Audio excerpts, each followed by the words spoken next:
31 años de edad, con antecedentes heredofamiliares de tiroiditis autoinmune, padre y 2 hermanos con la enfermedad tiroidea autoinmune y un hermano con psoriasis, que sabemos que también puede tener causa de origen autoinmune. Su padecimiento lo inicia con parestesias progresivas y entumecimiento de manos, de cuello, de cara y de espalda.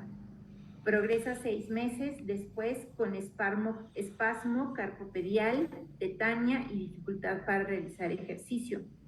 Por exámenes de laboratorio, el paciente presenta hipocalcemia e hiperfosfatemia y la PTH se encuentra indetectable.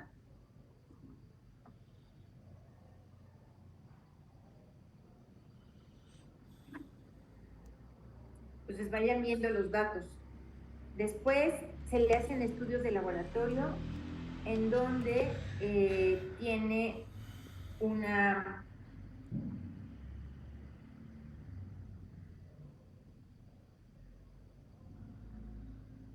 eritrocitos de 4 millones, con leucocitos de 8,000, una biometría hemática normal, tiene discretamente elevada la urea con 51 miligramos por decilitro, el ácido úrico normal en 4.4 miligramos por decilitro y una glucosa normal de 79 miligramos por decilitro.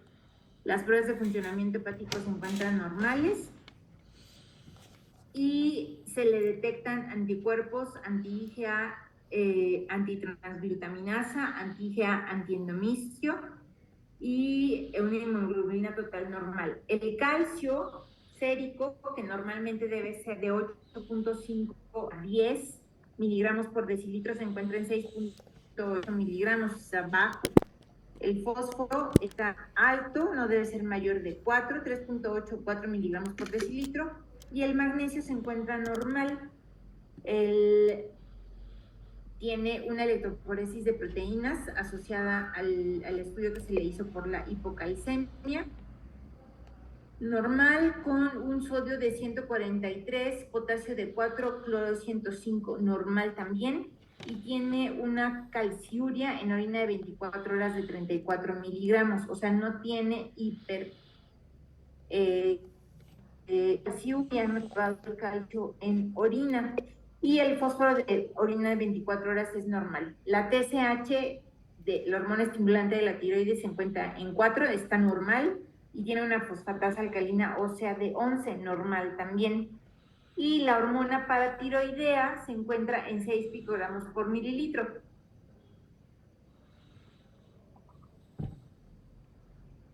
Ustedes pueden ver que el rango va de 10 a 70 y por lo tanto se trata pues de una concentración baja de hormona paratiroidea que puede corresponder o correlacionar con el cuadro clínico del paciente. Al mismo tiempo se le realiza una tomografía de cráneo en donde se observan calcificaciones de distribución simétrica en ambos hemisferios cerebelosos, en tálamos, en ganglios basales y córticos subcorticales en todos los lóbulos cerebrales bilaterales. Entonces, esta es parte de los hallazgos de la tomografía.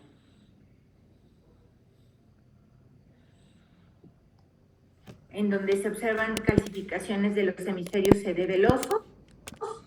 Vean aquí que hay datos de queratoconjuntivitis crónica, incluso se ve opaco el cristalino, puede haber datos también de, no lo menciona, pero puede haber catarata. Y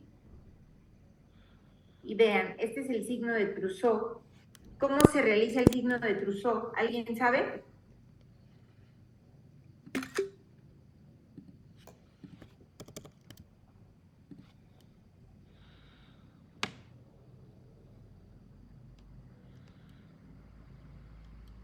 El signo de Trousseau se realiza cuando al paciente se le pone el baumanómetro y se insufla para medirle la presión arterial. Después se insufla unos 10 milímetros más por arriba de la presión arterial encontrada, se deja por lo menos 2 minutos y en ese lapso, si existe un espasmo carpopedal como el que estamos viendo aquí, pues podemos hablar de que el paciente tiene un signo de Trousseau positivo.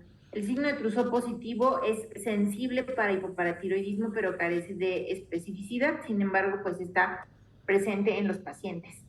En el electrocardiograma se observa una prolongación del intervalo QT que va de 35 a 45 milisegundos, entonces, y esto está en relación con la hipocalcemia, y pueden ver aquí cómo se mide el intervalo QT, justo donde nace la onda Q hacia donde termina la onda T, y esto tiene que ver con las disminuciones del calcio.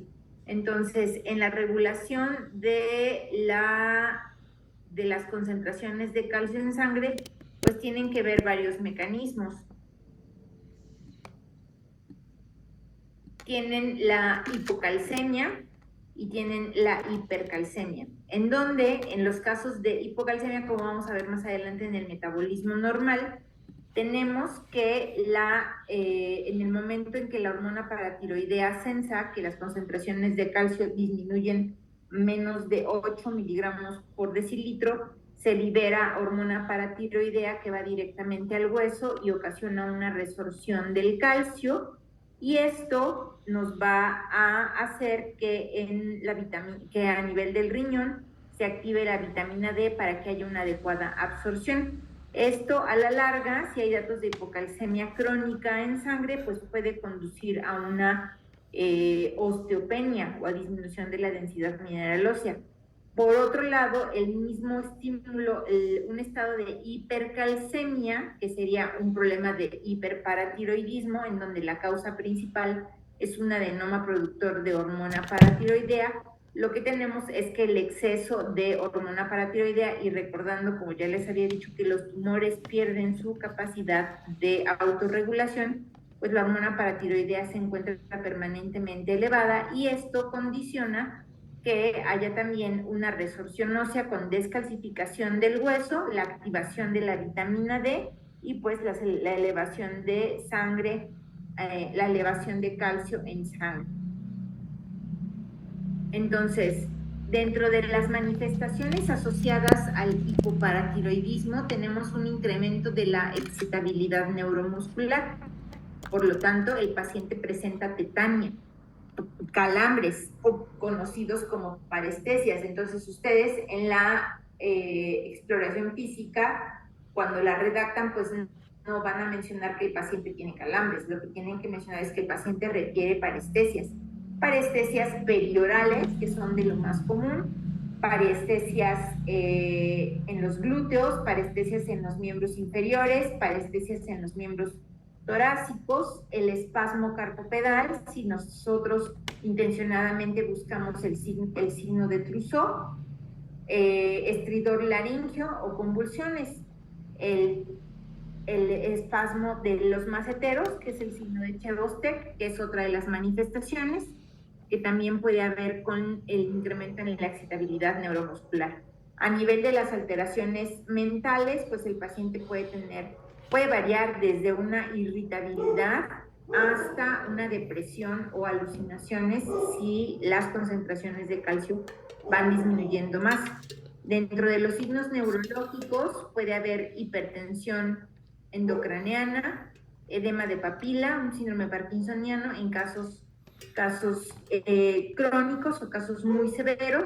En casos crónicos, las cataratas, o sea, los pacientes que cursan con hipoparatiroidismos crónicos, las pueden manifestar, la prolongación del intervalo QT, la displasia ungueal, que ahora tengo una foto por ahí ahorita, o bien dentro de las alteraciones endocrinas, una diabetes mellitus-secundaria. Entonces, ahorita, de las patologías o de las enfermedades que llevamos vistas, podemos decir que las endocrinopatías que pueden ser causa de diabetes de origen endocrino son la acromegalia, el hipertiroidismo, ¿qué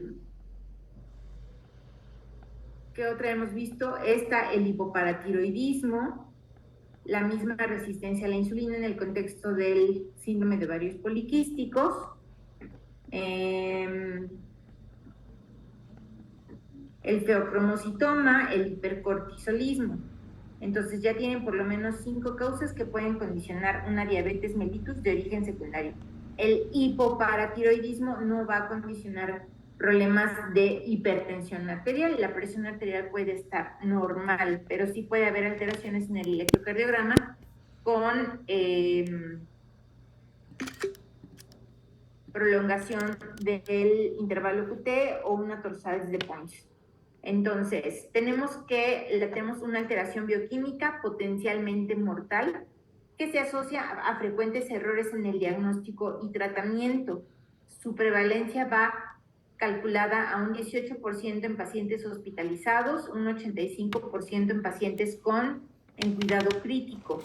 Es un hallazgo asintomático, puede también tratarse de un hallazgo asintomático en el laboratorio y puede condicionar pues una alteración metabólica con un riesgo potencial para la vida. Cuando la presentación es aguda, es cuando se trata de un riesgo para la vida, ¿no? Con síntomas severos que requieren intervención y corrección. Y cuando se trata de una presentación crónica, pues generalmente los pacientes son asintomáticos. Ahora, ¿a quién le va a dar hipocalcemia y por qué? La causa principal de hipoparatiroidismo, pues son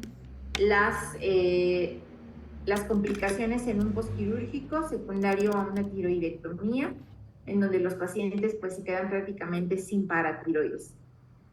Los principales factores que influyen en los niveles, en las concentraciones séricas de calcio son pues la hormona paratiroidea, la vitamina D, el calcio ionizado, que es el que nos da una gasometría, y el fósforo. Las principales causas son las alteraciones en la hormona paratiroidea y los niveles, las concentraciones de vitamina D.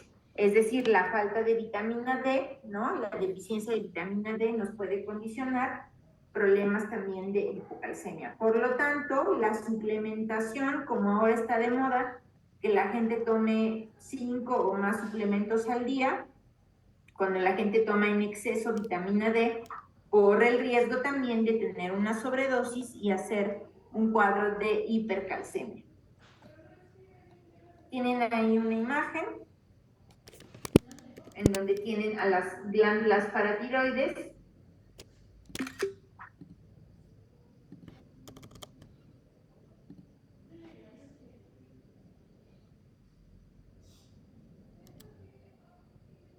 Que son 4,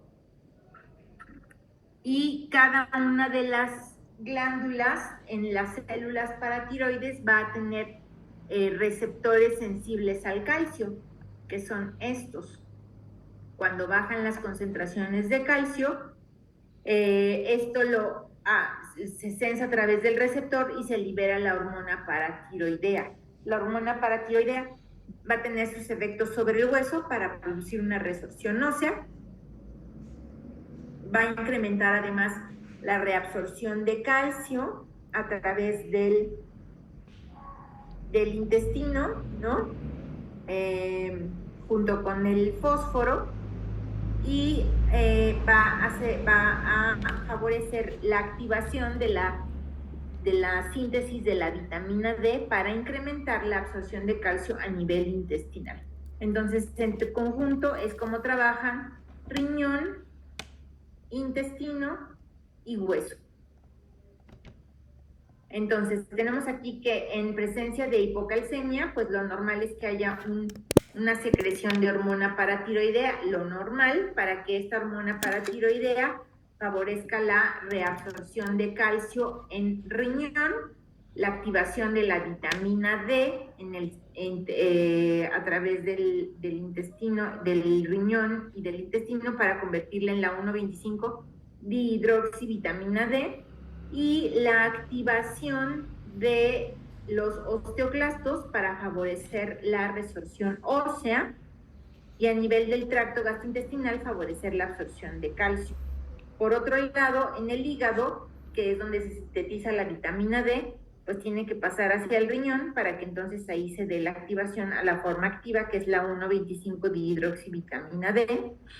¿Y cómo obtenemos la vitamina D o cómo favorecemos su actividad? Pues a través de la exposición a la luz ultravioleta, ¿no? Y a través de la acción de la piel y a través de la dieta. Entonces, esta es básicamente la regulación del calcio sérico, cómo interviene la hormona paratiroidea y la vitamina D, que normalmente interactúan para proteger contra la hipocalcemia. Y los problemas en cualquiera de estos niveles pues nos llevan a concentraciones bajas de calcio. Entonces, tenemos que la hipocalcemia pues se ve con bajos niveles de vitamina D o con una reducción de la función de la paratormona o una falta de paratormona.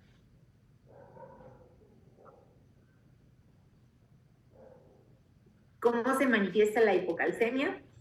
En forma aguda, pues ya les dije, a través de irritabilidad neuromuscular, con parestesias en la región perioral, en las manos, en los pies, con calambres, hiperreflexia y espasmos musculares. Hiperreflexia, a diferencia de lo que sucede, por ejemplo, en un paciente con un hipotiroidismo muy descontrolado, en donde va a haber hiporreflexia.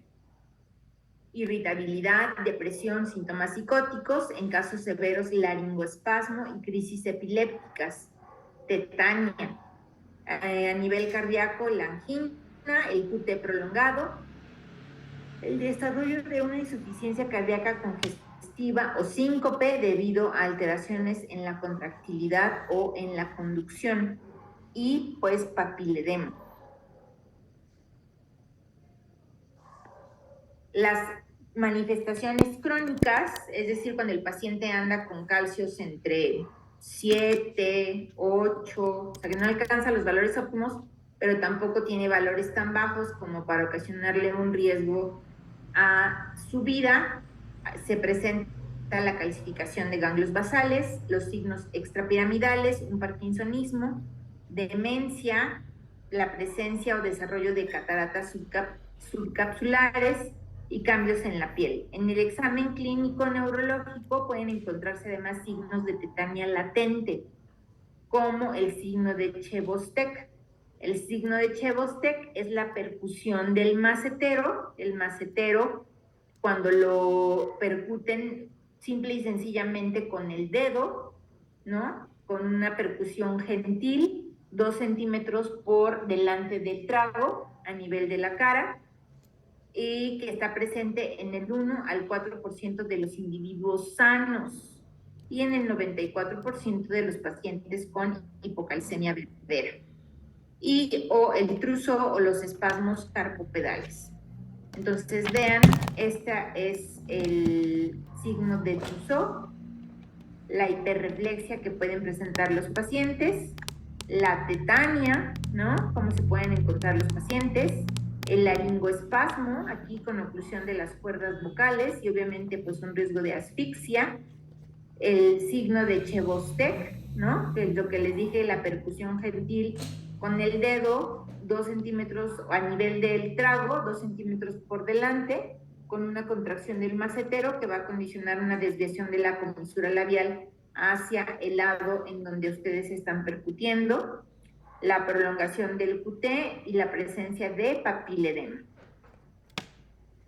Entonces, ¿cómo se hace el signo de Chebostek? Hay que pedirle al paciente que relaje, pues obviamente la expresión facial. Posteriormente nos ponemos enfrente del paciente y gentilmente hacemos percusión sobre el nervio facial, justo esto anterior al trago o por debajo del arco cigomático, y vean cómo hacia la comisura de la boca. Una respuesta positiva varía desde la desviación del labio, ¿no? Hacia la esquina, hasta un espasmo de todos los músculos faciales, dependiendo obviamente de la severidad de la hipocalcemia. Y este es el signo de Trousseau, que ya les dije también cómo se hace. Entonces, ¿qué estudios de laboratorio son los que van a solicitar? Pues obviamente tenemos que confirmar la hipocalcemia corrigiendo el calcio con albúmina. Si tienen en el servicio hospitalario en donde están, tienen servicio de gasometría, pues pueden hacer una gasometría venosa, ¿no? Para una muestra más rápida sin necesidad de tener que estar buscando ahí el pulso carotídeo, y les va a dar una medida muy cuantitativa específica de del calcio ionizado. Los niveles de hormona paratiroidea intacta, que no necesariamente van a estar disponibles en todos los centros. Hay que tomar magnesio, fósforo, hay que ver que el paciente no tenga insuficiencia renal, ¿no? Que eso también nos puede dar una falsa hipercalcemia con un hiperparatiroidismo secundario. Y pues los niveles de calcio total, menos de 8.5 miligramos por decilitro, se pueden considerar como como cifras consideradas de hipocalcemia. Para la interpretación de los estudios, pues necesitamos las concentraciones de albúmina.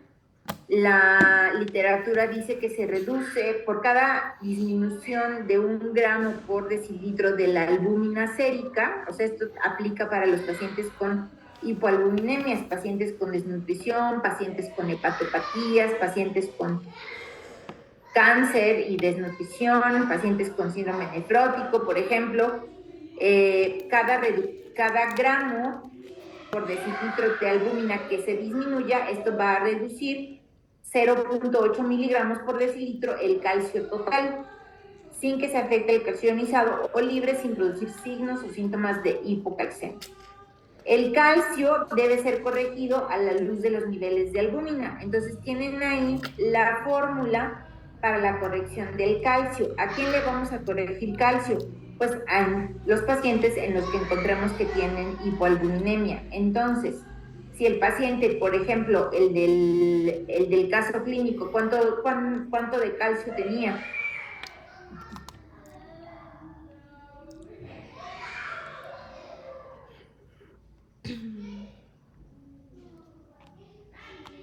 ¿Alguien se acuerda? 6.8 miligramos. Ajá, y entonces él tenía albúmina, ponle que tuviera albúmina de 3.5, ¿cómo corriges o sea, cuánto va a tener de calcio corregido? Entonces multiplicas 0.8 por 4 menos 3.5 son 0.5. Eso te da 4, más el calcio total, que era 6.8, queda en 10.8. O como... No. A ver, ayúdenme a calcularlo.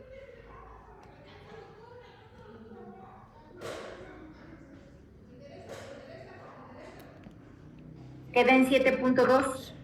Entonces, aún ese paciente sigue teniendo cifras de hipocalcemia. Entonces, ponen el calcio total, el 6.8 más, y hacen la multiplicación de 0.8 por 4 menos la albúmina medida del paciente. Si el paciente efectivamente tiene hipocalcemia, pues hay que corregir esa hipocalcemia. Entonces, los niveles totales de calcio van a variar de acuerdo a las concentraciones de proteínas, y el calcio ionizado, cuyo nivel está regulado por la hormona, se va a mantener estable. Si hacemos calcio ionizado, pues no tenemos que corregir el calcio.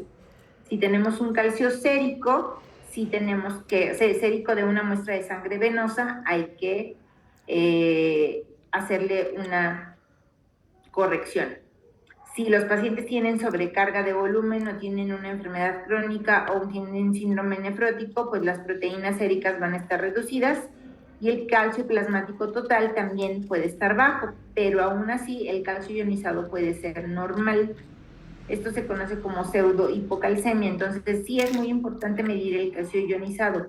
Si no se tiene a la mano la forma de cuantificar calcio ionizado, lo que hacemos es cuantificar pues el calcio sérico y hacemos la corrección de acuerdo a la albúmina. ¿Qué pasa con los trastornos ácido-base? Pues los cambios en el pH pueden alterar la constante del equilibrio del complejo albúmina-calcio con la reducción en la acidosis y alcalosis que la unión mejora.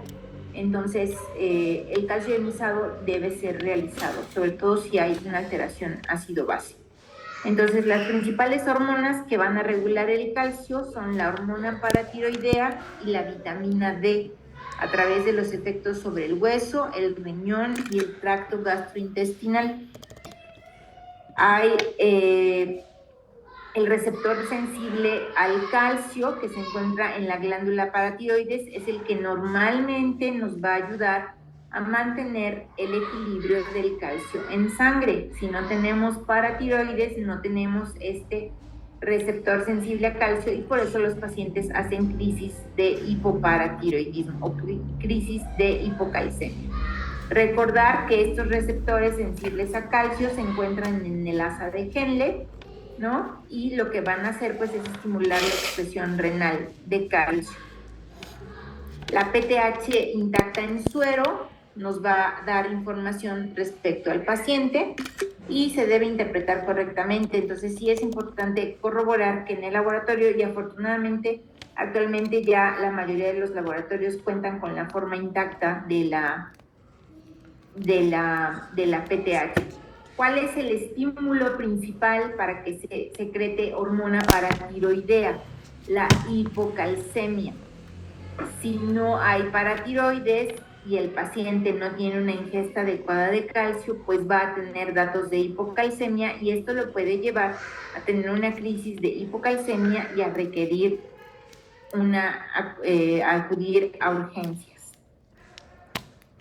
La PTH puede estar disminuida en pacientes con hipoparatiroidismo, como es el caso del paciente que les presenté ahorita en el caso clínico, o puede estar elevada en quienes, en pacientes con lesión renal crónica, o sea, por ejemplo, los pacientes con nefropatía diabética o insuficiencia renal crónica, ellos cursan con un hiperparatiroidismo de origen secundario, y esto es debido a que la hormona paratiroidea tarda más tiempo en eliminarse debido a la falta de función del riñón.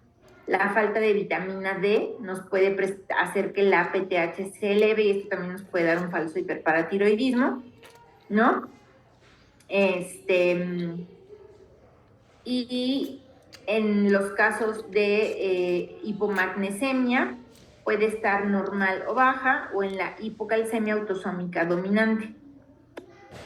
Entonces vean aquí cómo tienen una gráfica en donde en el eje de las Y tienen las concentraciones de paratormona medidas en picogramos por mililitro, y en el eje de las X tienen las concentraciones totales de calcio. Si ustedes se fijan, lo normal es que las concentraciones de calcio se encuentren entre 8.5 y 10, no más de 10.2, y aquí es donde debe de estar. En los casos en donde hay enfermedad, la principal causa se relaciona con los hiperparatiroidismos primarios, en donde, vean, se encuentran la mayor concentración de los casos, ¿no? En donde el calcio pues puede ir desde el 10 hasta el 14 o 15. Y en los casos que son los menos, y en donde la hormona paratiroidea no va a estar tan elevada, a diferencia de lo que sucede en el hiperparatiroidismo primario, son los secundarios a malignidad. Y vean que son los menos de los casos, y que obviamente pues la PTH no va a estar elevada. De la misma manera que sucede con un adenoma paratiroideo. Entonces, ¿en qué casos vamos a encontrar la PTH baja? Alteraciones genéticas como pues falta del desarrollo de las glándulas paratiroides, una falta de síntesis de la hormona paratiroidea, o mutaciones activadoras del receptor sensible a calcio. Las causas quirúrgicas, las más comunes, son los pacientes sometidos a tiroidectomía o los pacientes sometidos a paratiroidectomía post-radiación. Así como se acuerdan que vimos que también podía haber hipotiroidismos post-radiación en aquellos pacientes con cáncer de cabeza, de cuello, que se sometían a radiación a ese campo. Las causas autoinmunes como el síndrome poliglandular o el hipoparatiroidismo aislado.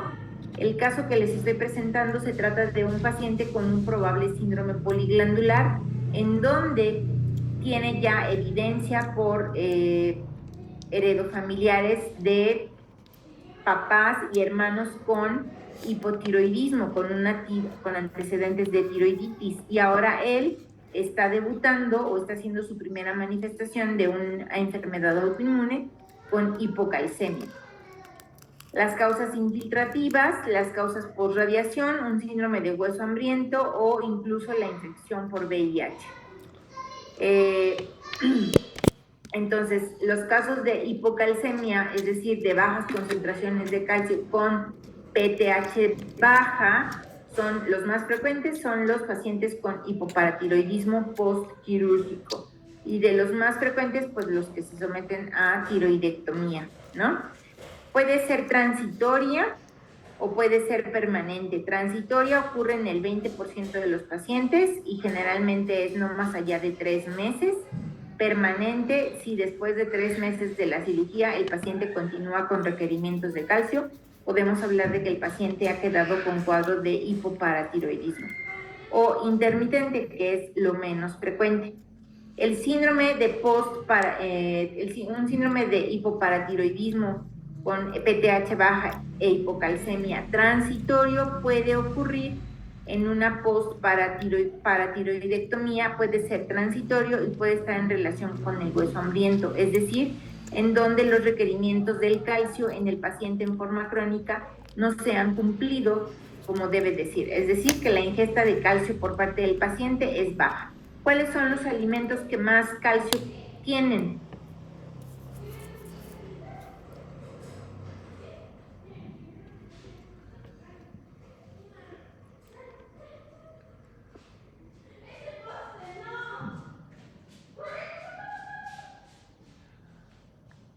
¿Los lácteos, doctor? ¿Cuáles? La leche, por ejemplo. Ajá. Los lácteos son los alimentos que más calcio tienen. ¿Qué otros alimentos tienen calcio?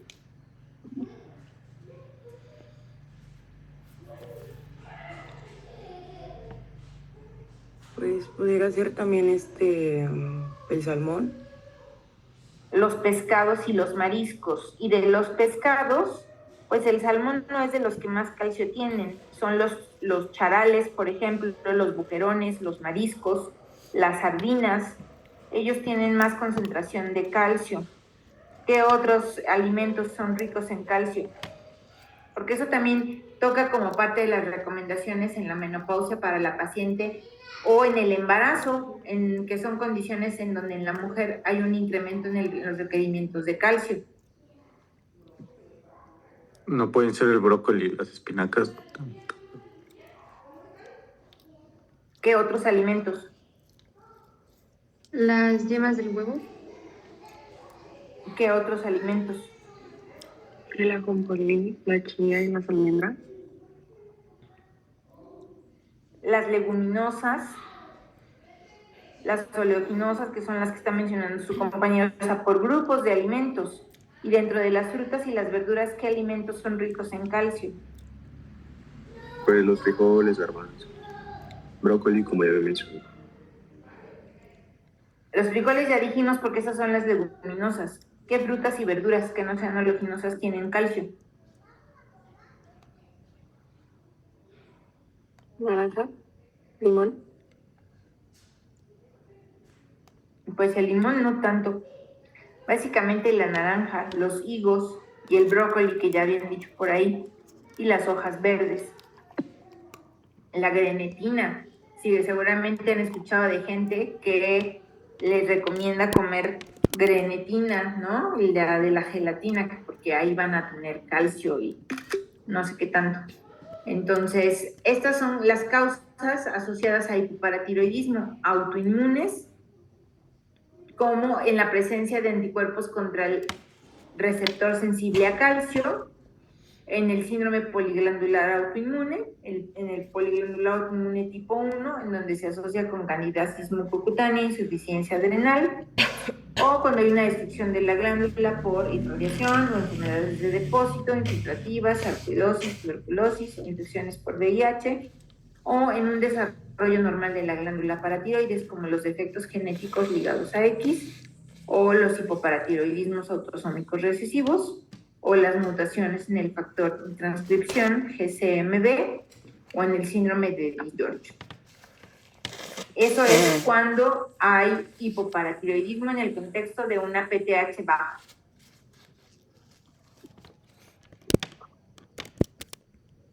Ahora, por el contrario, ¿cuándo podemos tener una PTH elevada? Cuando hay una deficiencia o una resistencia de la vitamina D, que puede ser de múltiples causas, una resistencia a la misma PTH, como una mutación sin sentido de la PTH, un pseudo hipoparatiroidismo, o una hipomagnesemia, que son causas mucho menos frecuentes. Las enfermedades renales, acuérdense que todas las insuficiencias renales crónicas van a cursar con hiperparatiroidismos secundarios, y aún así tenemos que darle calcio al paciente, porque el paciente además desarrolla una osteoporosis y un estado de desnutrición severo, y sí toca darle calcio al paciente y darle su vitamina D, porque al no funcionar el riñón, pues no tenemos la fuente para poder obtener la vitamina D y activarla. La disminución del calcio circulante, como en los casos de hiperfosfatemia, que ocurre también en el contexto de insuficiencia renal crónica, el síndrome de lisis tumoral, que es una emergencia asociada a una destrucción tisular muy importante por el cáncer y en donde puede haber hipercalcemia severa, una pancreatitis aguda, metástasis osteoblásticas o una alcalosis respiratoria. ¿Qué pasa en la hipocalcemia con PTH elevada? La PTH va a estar incrementada a los bajos niveles circulantes de calcio en un intento de movilizar el calcio desde el riñón y el hueso para elevar las concentraciones de la vitamina D. Cuando hay déficit de vitamina D, puede ser secundario a una disminución en la ingesta, absorción de esta.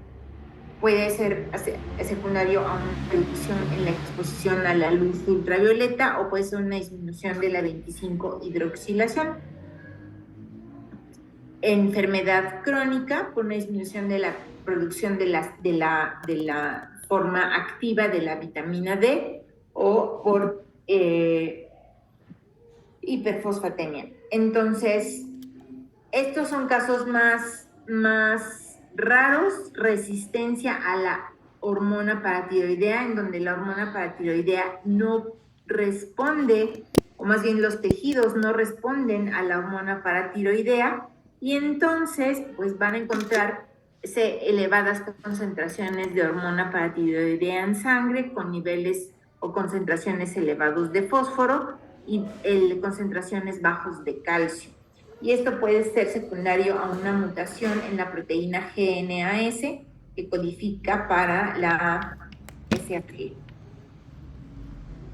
Entonces, estas son las clasificaciones de los paratiroidismos, hipoparatiroidismos primarios, o la resistencia a hormonas paratiroideas, que no lo vamos a ver y no nos vamos a meter más por cuestiones que no interesan para ustedes. Lo que deben quedarse es aprenderse el metabolismo de la hormona paratiroidea, cómo interviene el riñón, cómo interviene el hígado y cómo interviene el hueso y el intestino, y saber cuál es el balance entre el magnesio y el calcio y el fósforo. En el caso del magnesio, las concentraciones por debajo de 0.8 miliequivalentes por litro pueden causar hipocalcemia por inducción de la resistencia o deficiencia de PTH. Entonces, generalmente, cuando tenemos hipocalcemia, tenemos elevación del fósforo y disminución de las concentraciones de magnesio. Al tener hipomagnesemia, pues tenemos todavía mayor riesgo de una reducción de las concentraciones de calcio. La determinación en pacientes cuya causa no es obvia y se puede solucionar en cuestión de minutos u horas. Por eso, estos suplementos que hay con magnesio, pues la realidad es que no están... el déficit de magnesio para tener que hacerle un suplemento en agudo o una necesidad de hospitalización por una deficiencia de magnesio es rarísima. rarísima. Y también, afortunadamente, las intoxicaciones por magnesio pues no son tan frecuentes. Entonces, hay que recordar que el déficit de vitamina D, la vitamina D se puede medir en sangre, podemos medir la D2, la D3 o la vitamina D total. Para cuestiones prácticas, la que se mide es la vitamina D total.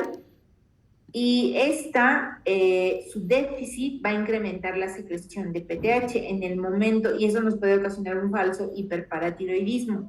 En el momento en que nosotros damos reemplazo de vitamina D, se vuelven a equilibrar las concentraciones de la hormona paratiroidea.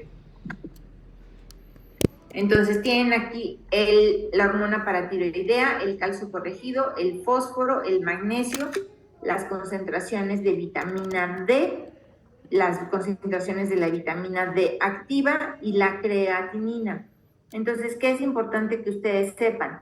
¿Qué pasa en el hipoparatiroidismo primario? Pues la PTH va a estar baja, con un calcio corregido bajo, y el fósforo va a estar normal. El magnesio puede estar normal o discretamente bajo, y la vitamina D, la 1,25D2, va a estar baja en presencia de una función renal normal. Y vean acá abajo, en el caso de una deficiencia de vitamina D, o sea, las personas que les falta vitamina D, la PTH puede estar elevada, y no por eso tenemos que decir que el paciente tiene un hiperparatiroidismo, sino lo que tenemos que hacer primero es corregir la deficiencia de la vitamina D. El calcio corregido puede estar normal o discretamente bajo, con un fósforo bajo o normal o discretamente bajo, un magnesio normal, y la vitamina D pues va a estar baja.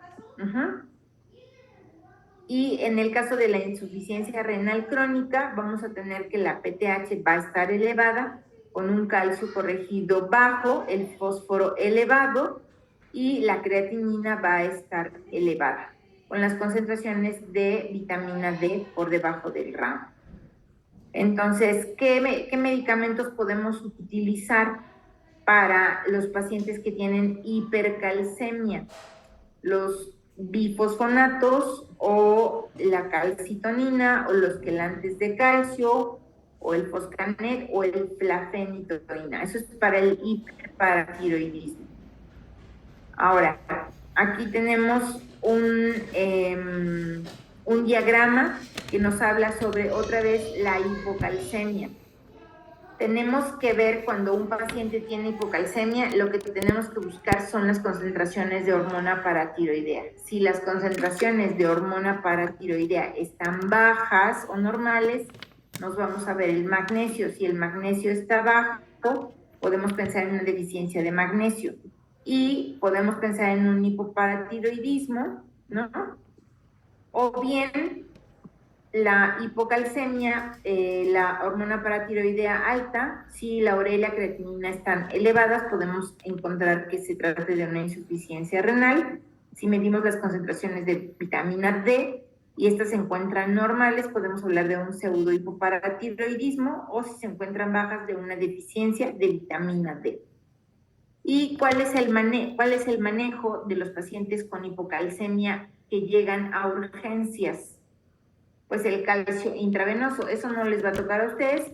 A ustedes les va a tocar hacer diagnóstico cuando están en el internado, la sospecha de pacientes con hipoparatiroidismo, pacientes que lleguen con espasmos capodedales o tetania, convulsiones, que por electrocardiograma tengan un QT prolongado, o incluso puede haber pacientes asintomáticos en el caso de pacientes crónicos, como quienes, pues los pacientes, por ejemplo, que desarrollan síndromes poliglandulares.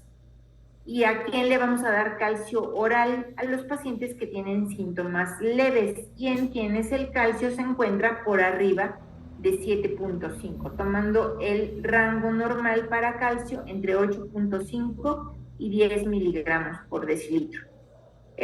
Utilizamos las ámpulas de gluconato de calcio, que tienen 90 gramos de calcio elemental en 10 mililitros. Se puede preparar en infusión, Generalmente la dosis se calcula de 0.5 a 1.5 miligramos por kilo hora. ¿Cuánto tiempo se les deja? Pues hay que estar evaluando el calcio por lo menos cada 2 o cada 4 horas según la severidad de los síntomas.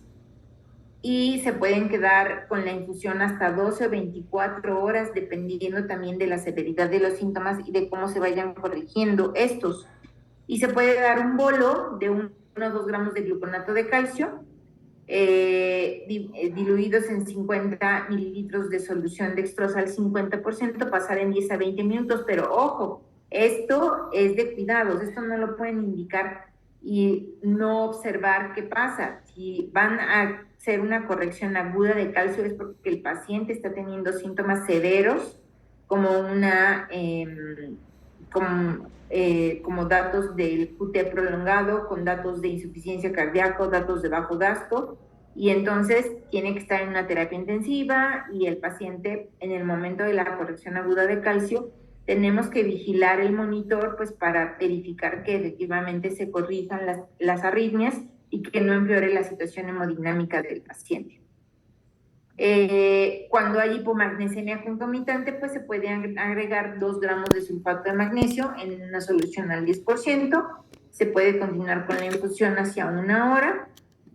Y la suplementación se puede continuar hasta que el calcio sea mayor de 0.8. Si los síntomas son leves o la hipocalcemia es crónica, pues lo que podemos hacer es dar dar calcio, ¿no? De 1.500 a 2.000 miligramos de calcio elemental, sugerirle al paciente cuáles son los alimentos ricos en calcio, como los que acabamos de mencionar, saber que el carbonato de calcio es el que más calcio elemental tiene y por lo tanto es mayor efecto le va a hacer, pero también saber y recordar que el carbonato de calcio es el que más efectos adversos gastrointestinales puede ocasionar, como gastritis, como diarrea, como intolerancia a la vía oral. Por lo tanto, tenemos otras presentaciones como el citrato de calcio, que tiene 21% de calcio elemental y también se puede utilizar. Las presentaciones comerciales que seguramente ustedes han visto, el citracal, el citrato de calcio que viene como citracal, por ejemplo, o el CETECH, o el carbonato de calcio que viene como el caltrate, ¿no? El famoso caltrate. Y las formas de vitamina D, el calcitriol, son las formas sintéticas de vitamina D que se dan para suplementar y actualmente hay formas que provienen de los vegetales como el colecalciferol, que hay presentaciones que se pueden dar una vez al mes o una vez a la semana o una vez cada 15 días, dependiendo del gramaje. Y hay que tener cuidado porque sí se pueden ocasionar intoxicaciones por vitamina D. El objetivo es mantener a un paciente con calcio entre 8 y 8.5. Si nosotros nos pasamos de la reposición del calcio, lo que podemos ocasionar es una litiasis renal. Por eso de ahí el miedo de algunos pacientes, sobre todo, por ejemplo, pacientes en posmenopausia, cuando se les dan los suplementos de calcio, que se niegan a tomarlos por miedo a litiasis renal. Si un paciente tiene riesgo o antecedente de litiasis renal, pues sí es recomendable verificar cómo está la función renal, cómo están los riñones antes de darle el suplemento con calcio. En los pacientes con hipoparatiroidismos conocidos, el seguimiento debe hacerse por lo menos cada 6 meses o cada año, dependiendo de la estabilidad del paciente. Y pues existen en casos severos de hipoparatiroidismos el uso de PTH recombinante, ¿no? Que también es una opción pues para quien tenga los medios para utilizar. Los pacientes que se someten a tiroidectomías, por ejemplo, es recomendable administrar el calcio después de la cirugía para reducir los datos de hipocalcemia sintomática y pues con esto nos ayuda a disminuir la estancia hospitalaria también y los esquemas intravenosos, ¿no? De la reposición del calcio. Y de ahí pues hay que estar vigilando al paciente. ¿Qué más? Esto ya les dije, lo del teriparatide, que es la PTH recombinante. que pues sí puede estar aprobado por FDA y se utiliza a través de una bomba de infusión. Y para el déficit de vitamina D, seguramente han visto ustedes en los estudios de laboratorio que ahora todo el mundo pide vitamina D y mucha gente toma vitamina D, y les digo, esto puede ser peligroso porque sí puede haber pacientes que se intoxiquen por vitamina D y hagan hipercalcemias, y eso a veces puede requerir incluso hospitalización. Entonces hay que tener cuidado con la presentación y la dosis que se le están dando a los pacientes. Si no saben, pues mejor enviarlo con el especialista. Y cuando se suplementa la vitamina D, cuando esta se encuentra por debajo de los 20 nanogramos por mililitro. Y ahí están los alimentos que les había yo comentado que tenían la vitamina D. Vean la cantidad de vitamina D que existen por, dice, miligramos de calcio por cada 100 gramos de alimento. Entonces, de esa lista, ¿cuáles son los que más tienen? La harina de trigo.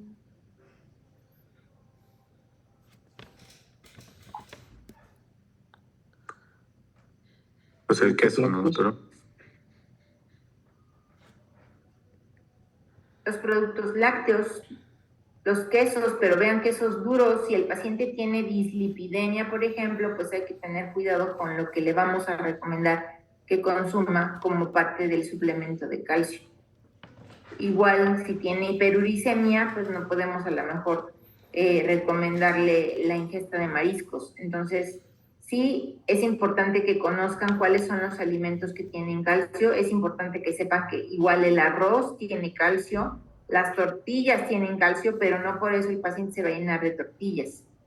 Los huevos tienen calcio, las frutas, las carnes.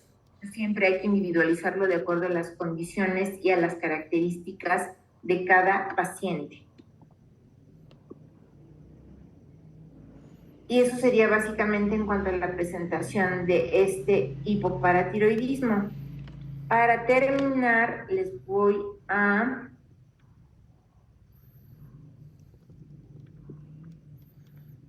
poner, a ver, déjenme ver si puedo abrir la otra. Y si no,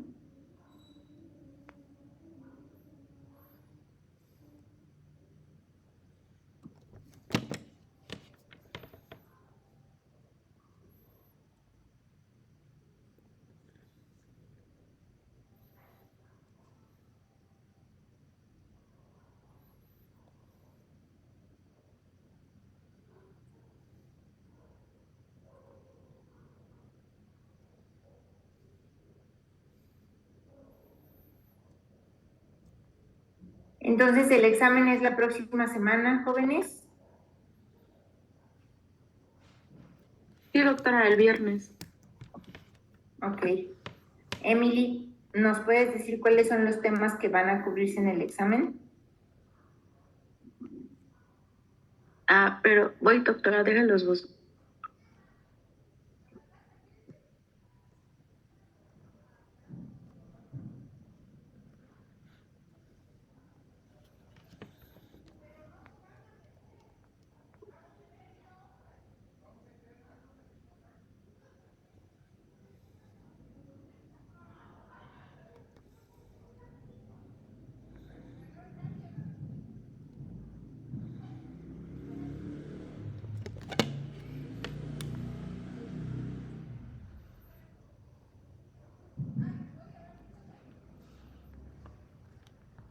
Creo que viene lo de tiroides, hipertiroidismo, tiroiditis, calcio, SOP y ya me parece. Entonces, ¿ya escucharon los demás? ¿Los puedes volver a mencionar, Emily, para que no tengan dudas? Así, bueno, en lo que mandó decía tiroides, fisiología, hipo e hipertiroidismo, tiroiditis, calcio y SOP.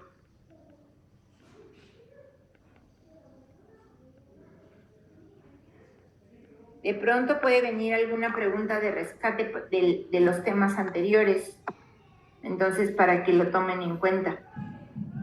¿Dudas que tengan? Yo sí, doctora. Había mencionado 5 posibles causas para diabetes secundarias. ¿Podría repetirlas, por favor? ¿Alguien quien le ayude a su compañera?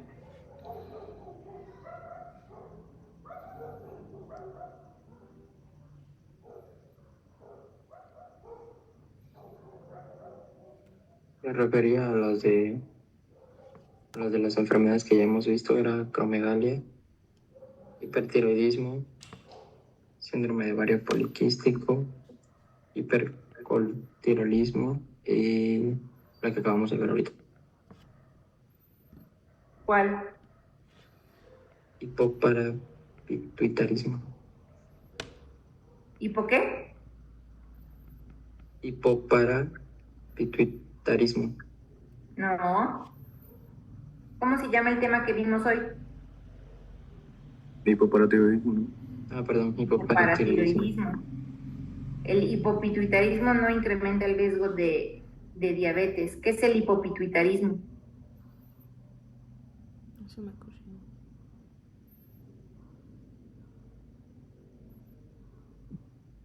¿Qué es el panhipopituitarismo?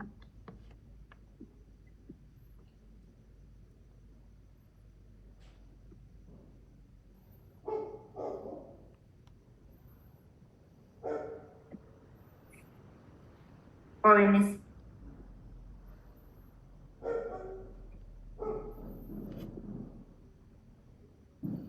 ¿Es la deficiencia de las hormonas hipofisarias anteriores? ¿De cuántas? ¿De casi todas? ¿De casi todas? Ese no es la ¿De diferencia. de más de 2 líneas? De 2 o más hormonas hipofisarias. Y el término es panhipopituitarismo o hipopituitarismo, que no es lo mismo a lo que vimos hoy. Hoy vimos hipoparatiroidismo. Y la principal causa de hipoparatiroidismo es la resección quirúrgica de la tiroides junto con las paratiroides. El hipoparatiroidismo postquirúrgico puede ser transitorio o puede ser permanente. Y dentro de las causas que hablamos de diabetes mellitus de origen endocrino, que ya habían ustedes revisado, tienen la acromegalia, tienen el hipercortisolismo, tienen el hipoparatiroidismo, tienen el feocromocitoma y tienen es hipertiroidismo, acromegalia, hipercortisolismo o síndrome de Cushing, hipoparatiroidismo o un glucagonoma, un tumor neuroendocrino. Entonces esas causas se las tienen que saber.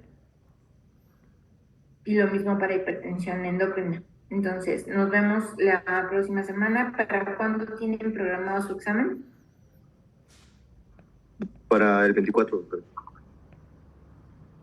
¿A qué hora? Me parece que a las 4.